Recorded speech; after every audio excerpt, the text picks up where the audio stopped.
Demandeurs de protection internationale, vécu en terre inconnue. Épisode 1, les causes de l'exil.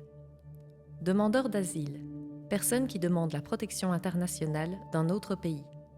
Après avoir traversé les frontières pour trouver refuge en Belgique, les exilés doivent raconter les persécutions qu'ils ont fuies au Commissariat général aux réfugiés et aux apatrides.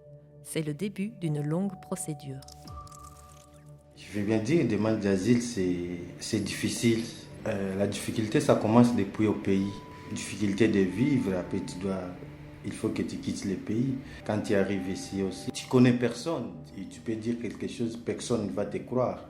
Et venir sur une terre inconnue est vraiment chose difficile, car il y a beaucoup de risques sur le chemin. C'est pas une procédure qui est facile. C'est une procédure qui demande de la concentration, ça demande du temps aussi. Et il faut passer par des étapes qui sont souvent stressantes, où tu dois raconter ton passé, ton vécu et tout ce que tu as pu surmonter, chose qui n'est pas facile. Dans mon pays, depuis la crise post-électorale, il y a des individus qui étaient du côté de la rébellion, qui n'ont pas pu aujourd'hui intégrer l'armée aujourd'hui. Ils ont une liberté, mais qui sont couverts. Des gens posent des actes qui doivent être punis, mais qui ne sont pas inquiétés. Parce que même quand tu demandes aux autorités, tu dis « Ah, mais on constate tel fait qui se passe aujourd'hui au pays. » Les gens disent « Mais on ne peut pas réagir. » Ce n'est pas par plaisir que nous avons quitté notre pays. En Europe, il y a plus de droits que chez nous. La liberté d'expression n'est pas respectée.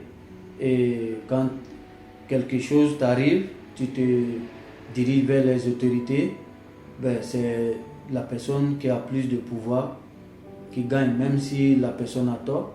Mais toi, tu es toujours fautif, toi le pauvre. J'aimerais que les Belges retiennent du parcours migratoire. C'est un parcours qui s'impose à nous. Nous ne pouvons pas avoir une protection auprès de nos autorités suite à plusieurs conflits et persécutions. Ces témoignages ont été recueillis en 2020 parmi les demandeurs d'asile du groupe Dazibao par le Monde des possibles. Militer, c'est aussi faire connaître la réalité des exilés.